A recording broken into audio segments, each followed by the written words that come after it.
All right, guys, lesson 1.2. Today we're continuing with limits, continuity, and we're going to introduce a new theorem called the intermediate value theorem. So first things first. In the last lesson, we talked about the first thing that you should try when you get a limit problem is to plug in the value. It's asking you to take the limit and see if you get an answer. Algebraically, that's the best option. So on example 1 right here, if I go ahead and plug in 0, I'm going to end up with 0 on top, and on the bottom, I end up with a 0 times, and it doesn't matter what it multiplies by, I end up with a 0 on top and a 0 on the bottom. That is called an indeterminate form. That gives us an issue because no number equals 0 over 0. In fact, if you write equals 0 over 0, there's a good chance you will lose some points on the AP test because there's no such thing. Nothing in the world equals 0 over 0. That's not something that's out there. So we have to use some techniques to rewrite the equation so that we can try to work with it in a different form and plug numbers in to get the answer. In this case, something I would like to see you to do when you're doing these problems, if I'm going to plug something in, rather than writing equals 0 over to the side, if I plug 0 in the top, I get a 0 on the top. If I plug 0 in the bottom, I get a 0 on the bottom. Maybe write it that way so you still know you're getting 0 over 0, but you're not going to get yourself in trouble because you're putting an equal sign there. All right, so what I'm looking for is I'm looking for something I can do to change this equation. Now this equation has an x, it has an x on top, and it also has an x on the bottom being multiplied. So I can actually cancel out both of those x's, and I can rewrite this problem. The limit as x approaches 0, and I'm going to be really careful that I use the right notation when I rewrite this, okay? So as the limit as x goes to 0, I didn't change my function. All I did was simplify my function, right? Those x's canceled, and it reduced to 1 over x plus 1. This looks a lot better because now if I plug in 0 on top, I get a 1. On the bottom, I get a 1. So instead of getting something indeterminate, I actually get an answer. The limit as x approaches 0 is 1. I just had to rewrite the equation differently. Now, if I have a hard time moving on because we just canceled something out. So what's the point of having the x on top and the x on bottom if they just cancel out? It's not as simple as we have a new function and we can just forget everything about the old function. That old function was there for a reason. Now that value that we canceled out, if you remember, last time we talked about when things cancel, when things go away, we call that a hull. That's actually a removable discontinuity that we just canceled out. And if I were to set that equal to 0, if x was equal to 0, then I would end up with this point 0, and if I plug that in, I got a 1, right? So at 0, 1, there is going to be a hole in the graph. That's what that means. When that x over x canceled, if I set that x that canceled equal to 0, that tells me at 0, 1, there's a hole in the graph right there. And that's why I ended up with this weird 0 over 0, okay? In fact, we'll look at some more later. We don't need to look at them right now. Okay, number 2, limit as x goes to 2. So I want to try plugging in 2. If I plug it in on the top, I'm just on example 2 right here. If I plug it in on the top, 2 minus 2 is 0. If I plug it in on the bottom, x squared minus 4. So 2 squared is 4 minus 4. That's 0. That's a problem. 0 over 0 does not work.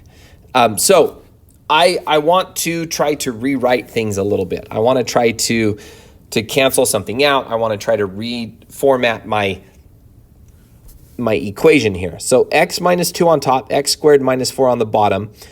I can't directly cancel anything out right now, but what I can do, the top can just stay x minus 2.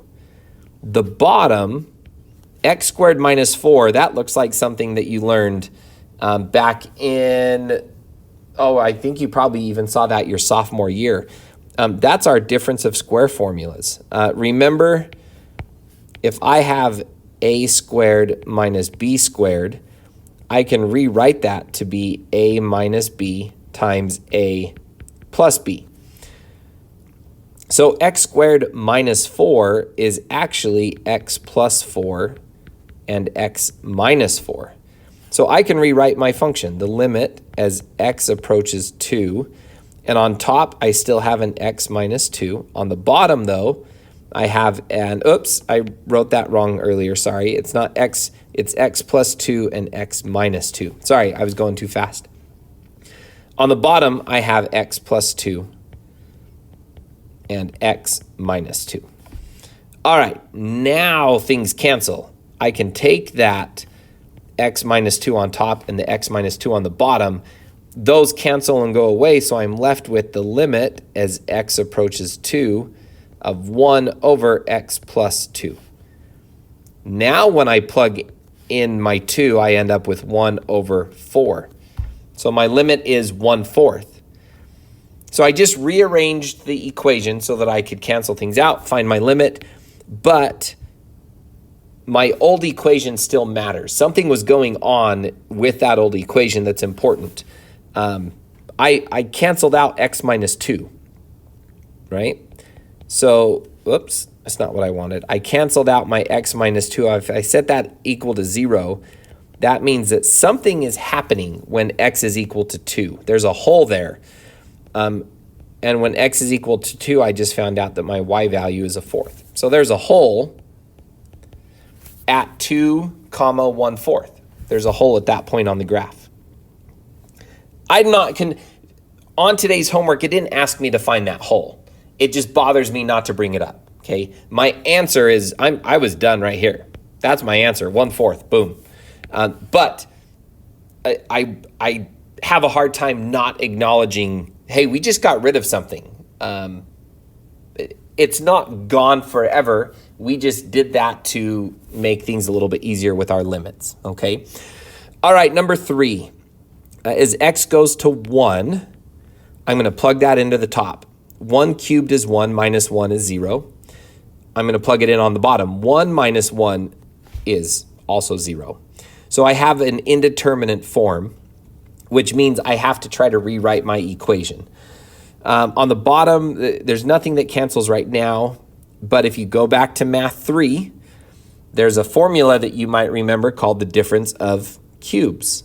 So if I have a cubed minus b cubed, that is actually equal to a minus b multiplied by, a squared plus a times b plus b squared. That fits the top right here. There's also a formula, and you may just want to write this down because we're taking notes right now. If that was a plus sign in between, then this would be a plus b multiplied by a squared minus ab plus b squared. Those are formulas you really need to have memorized, especially for this chapter, okay? So let's rewrite that top one, that x cubed minus 1. I'm going to use this formula right here to rewrite that. So my limit as x goes to 1, on top I'm going to rewrite that as x minus 1 multiplied by x squared plus x plus 1 squared, which is just 1. On the bottom, I have an x minus 1. Hey, look how nice and convenient that is. Because now, those are going to cancel, and I'm left with the limit as x approaches 1, and all I have is x squared plus x plus 1. That's really easy to plug 1 in. 1 squared plus 1 plus 1. So now if I plug this in, 1 squared plus 1, that's just going to equal 3. So there's my answer. My limit is 3. I factored, I canceled things out, I plugged 1 in, and I got an actual number this time, the number 3. Again, going back to what we talked about before, because I canceled something out, that doesn't mean there's nothing there. That just means that at x, let's see, what was x? X minus 1, so that means at the point 1 comma 3, there's a hole because I canceled out x minus 1. So there's a hole at that point. All right, let's move on. The limit as x approaches 1, ooh, I like this problem a lot. The square root of x minus 1 over x minus 1. Now, something that you haven't done in a while is rationalize the denominator, which doesn't make a lot of sense that I bring that up because, look, the denominator is already rational, but the top is giving us a problem. Because if I plug in 1 on top, I get 1 minus 1, which is 0. 1 minus 1 on the bottom is also 0. Instead of multiplying something to rationalize the bottom, what I want to do is the opposite. I want to take the conjugate up here, and I want to multiply to make something change, okay? I'm really just multiplying by 1, right? But what I'm trying to do is to get something new, to rewrite this in a different form. So now I've got the limit as x goes to 1. Now be careful, up here on top and bottom, these are both sets of parentheses, right? So on top I'm going to do root of x times root of x, well that's just x. Root of x times 1, that's root x. Negative 1 times root x is negative root x. And negative 1 times 1 is negative 1. On the bottom, why am I in orange? Sorry about that. On the bottom, I have x minus 1, and I have square root of x plus 1. But I'm not going to multiply those together yet. I had to on top, because I'm trying to get rid of that square root. I don't have to do that yet on the bottom. I want to play with things a little bit first and see what happens. So notice that on the top I have a plus root x and a minus root x. And what that means is those cancel each other out. So on the bottom, let's rewrite this. X goes to 1. On top I have an x minus 1. Now how nice is that? Because on the bottom, I also have an x minus 1. So now something cancels. That cancels with that. And my final limit I'm going to evaluate as x approaches 1 is just 1 over root x plus 1, which is really easy to evaluate because when I plug 1 on top, well, I can't, so that stays 1. When I plug 1 on the bottom, root of 1 is 1 plus 1 is 2. So my answer is a half. Now that thing that I canceled out, remember, that just means that my original function has a hole at, what did we cancel out?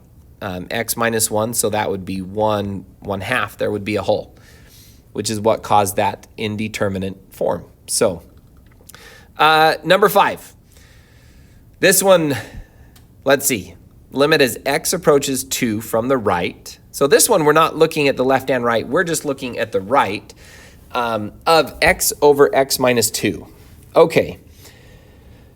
Someone out there, and I know it's going to happen, someone's going to say, oh, cancel the x's. Well, we can't, because on the bottom, it's being subtracted, or it's minusing 2. It's not being multiplied by 2. So I can't cancel, I can't factor anything. I can't multiply by conjugates. There's really not much I can do to try and simplify this. And that's a problem because if I plug 2 in on the top, I get a 2 on the top. Well, I guess that part isn't a problem. But if I plug a 2 on the bottom, I get a 0. So that's a little bit different. That's not indeterminate. But I have an issue here, right? So what can we do? If there's nothing that can be reduced or factored or simplified or canceled out, if there's nothing that you can do, then at this point, it's looking like my limit maybe does not exist, okay? If I look at kind of what's happening, so let's look at these numbers. If I'm approaching 2 from the right, I've got an x on top and x minus 2 on the bottom. If I'm approaching 2 from the right, that means I'm getting closer and closer to 2. So that's like numbers like 2.000001, right? I'm getting really close to 2. And on the bottom, that would be 2.000001 minus 2. So if I look at what's happening, my top is getting closer to 2. My bottom, when I simplify that, I've got 2.00001 on the top. On the bottom, I have 0.000001. So my top number is getting closer to 2. My bottom number is getting really, really, really small. And if you go back to things that you've learned in past classes, if I have a fraction with a big number on top and a tiny little itty bitty small number on the bottom, that's the same as infinity. It's something really, really big being divided by something really small. And even though the number 2 doesn't seem very big, compared to 0.00000001 and even further, if we keep getting closer to 2, it is. That's actually a really, really big number. So you could say that the limit does not exist, or you could say that the limit is actually positive infinity. Because what's happening here is we have a vertical asymptote at x equals 2, right? That's what's making the denominator 0. So at x equals 2, you've got this asymptote, and it's making our function approach infinity. I go back and forth. I really like does not exist better. Sometimes it's nice to know that, well, what do you mean it does not exist? Like, is it going up to infinity? Is it a hole in the graph? Like, what makes it not exist? Sometimes you want to know. Usually, does not exist is just going to be your best option. Again, neither one is right or wrong. You'll get credit. Neither one is wrong. They are both right. You'll get credit either way, okay? Okay, we need to get moving. I'm dragging this out probably a little bit more than I need to, right? Discuss the continuity. Okay, so let's look at this piecewise function. I've got f of x. If x is not equal to 3, then I use the function x squared minus 2x minus 3 over x minus 3.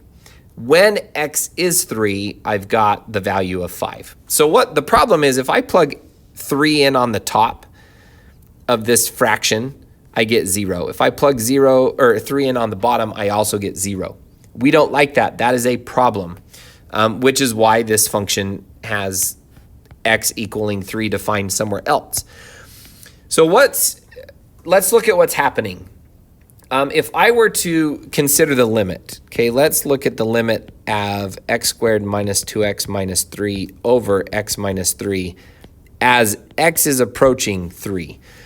Well, my top value, I can rewrite the top as, instead of x squared minus 2x minus 3, I'm going to rewrite that as x minus 3 multiplied by x plus 1.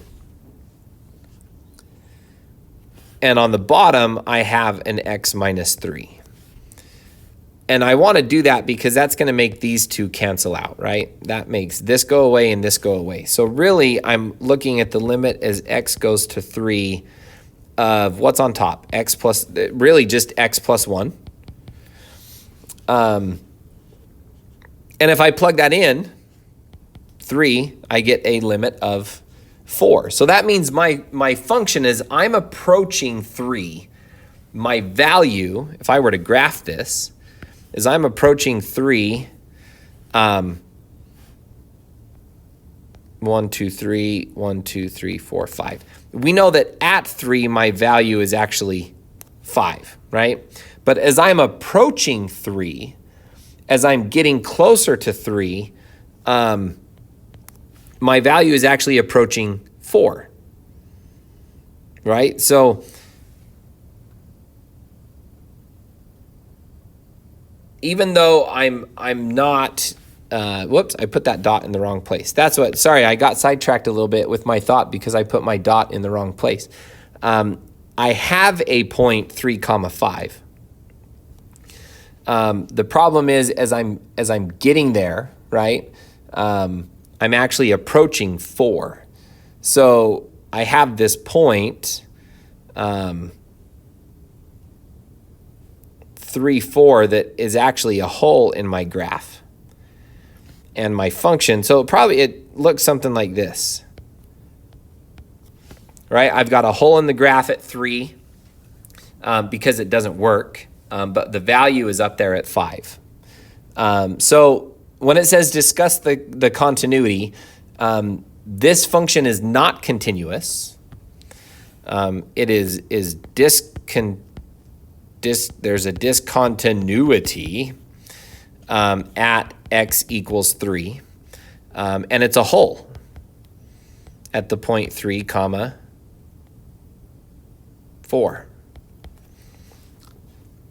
Hey, number 7, if g of x equals 3x squared plus a when x is greater than 2, and x minus 3 when x is less than or equal to, if that is a continuous function, find the value of a. This is such a good question because this is an AP question that you're going to see throughout the year. So if this function is continuous, what does that mean a has to be? So what it's saying is, if I have a function right here and I'm approaching 2, as I'm approaching from the left, whatever's happening is different than what's happening on the right. But for this to be continuous at that point 2, at this point right here, those two functions need to be the same thing. Those two functions have to equal the same value when they connect at 2. So in order to find a, I know that my function, whoops, that's not what I wanted. My function 3x squared plus a has to be the same as x minus 3 when x is equal to 2. So if I plug in that 2, 3 times 2 squared plus a equals 2 minus 3. So 2 squared is 4 times 3, that's 12 plus a equals negative 1. So if I minus 12 from both sides, that means that a has to equal 13. Because for my function to be continuous, they have to meet at that point. They have to be equal to each other when x is 2. And that would make it continuous. So, all right, let's move on. Number 8, use a calculator to fill in the tables to help find these limits. If f of x equals x cubed. So it gives me a function and it wants me to use a table to evaluate the limit. So what it does is it gives me values from the left getting closer and closer as x approaches 1. And then it gives me values from the right that are getting closer and closer to x being 1. But so these ones right here are approaching from the left. And these one are approaching from the right. I already plugged these numbers in. If I were you, because you're going to have to do this using the calculator, of course, because it's ugly numbers. But what I like to do is I like to go to my y equals and actually type in the function, because what I can do from there is the graph looks like this, but that doesn't help me. I need the table to be filled out. So if I go second table, right now it's giving me values. I don't want those values. I want my own values. So I'm going to hit second window, which takes me to my table options. And I want it to ask me for independent values. What that means is when I go to table, it doesn't give me values automatically. It asks them. So like that 0.9, I can type in 0.9, enter. And then I can type in 0.99 and hit enter. And then 0.999 and hit enter. It also wanted what? 1.001. It wanted 1.00, nope, 1.01 and 1.1. So if I look at these values, as I'm approaching, 0.9, 0.99, 0.999, my number is getting bigger and bigger and bigger and bigger. So as I'm approaching from the left, my number is getting really big. As I'm approaching from the right, my numbers are getting really big, but in the negative direction. So that makes it seem like my function at 1, so if this is the value 1, on one end, my function is going up really big, and on the other side, my function is going down really far. So that tells me that my limit does not exist because they're not approaching the same value. One is approaching a really big number, one's approaching a really small number. So now let's try the values for this second one. It's the same function, but it wants me to consider what's happening around 2.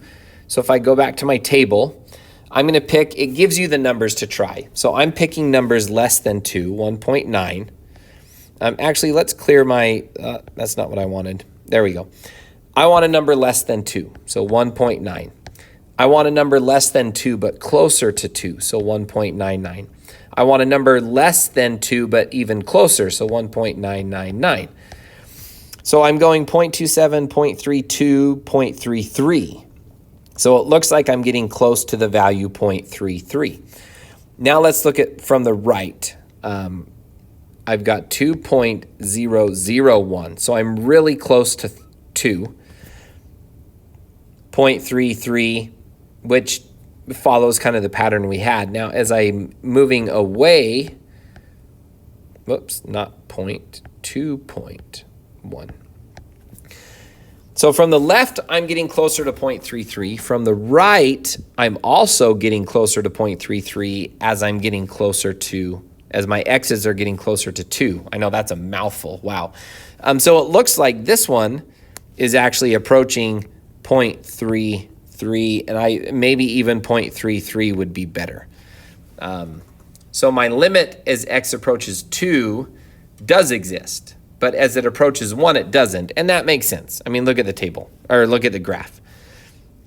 As I'm approaching 2, that's these points right here, right? As I'm approaching 2, I'm getting super negative, I'm getting super positive.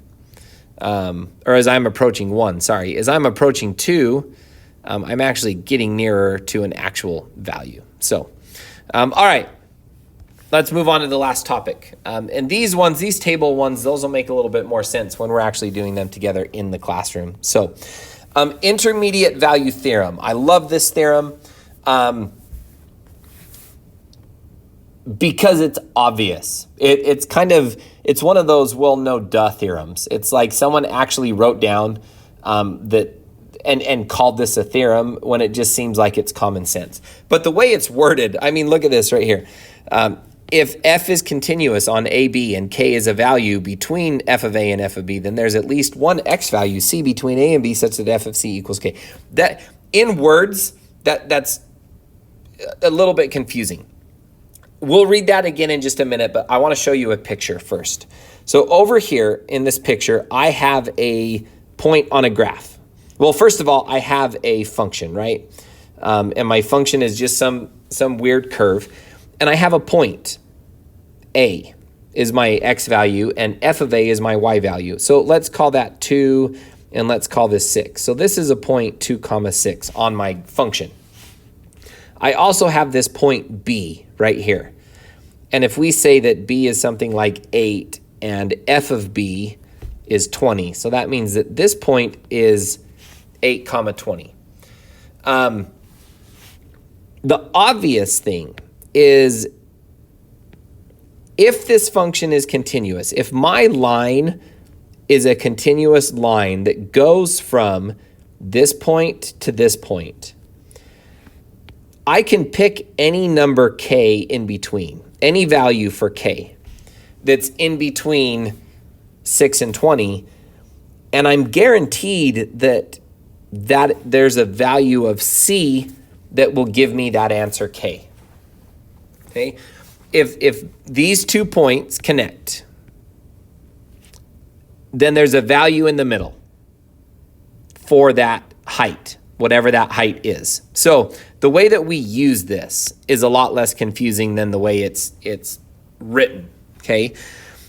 I need to check a couple of things. If f is continuous on AB, so that's the first thing that matters. If my function is continuous between a and b, which are just those x values down there, right? If f is continuous between a and b, and if k is some value that is between f of a and f of b, so k is some y value that's in the middle of those other two y values. That's the second thing that's important. What that means is there's at least one x value between a and b such that f of c equals k. There's some x value c that will give you an output of k. Well, duh. Like, I'm sorry, but that's just, of course there is. Because one connects to the other, it's a line, it's connected, you don't pick up your pencil, so of course there has to be a value in the middle. It's a no-duh formula, okay?